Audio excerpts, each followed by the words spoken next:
My contact with women and family was the full year 1955 and 56, when I worked in what was still a colonial welfare department. We still had customary marriage. The colonial government had provided registration of marriage along the lines of the British non-religious marriage, but it wasn't the option that most people took.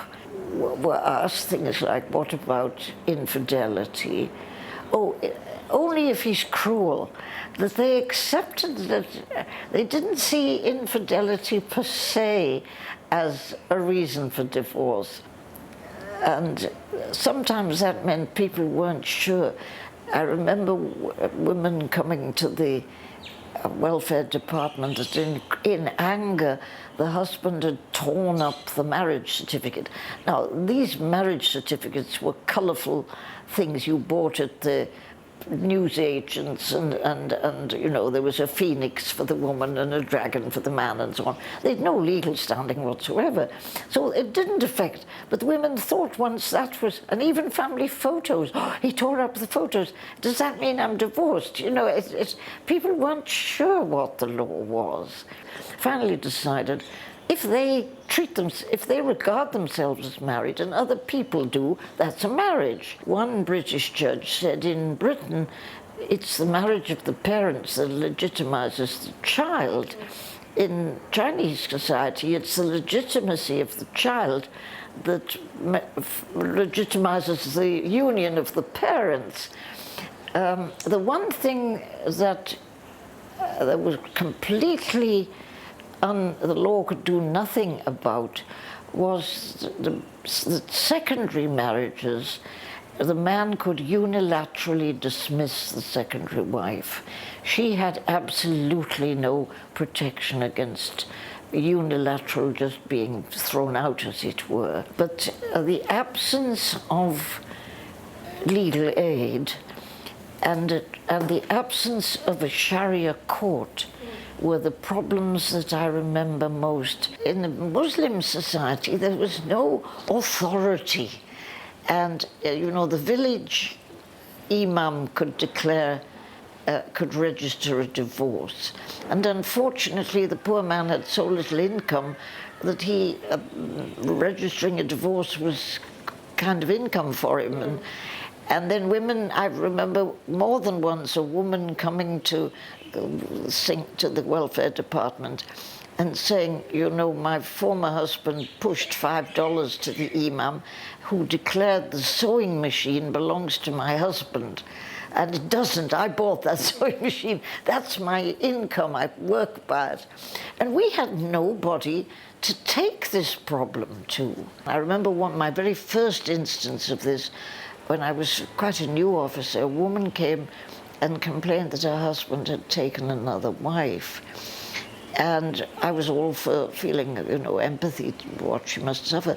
But her point was, he can take 10 if he likes, but he can't reduce my allowance.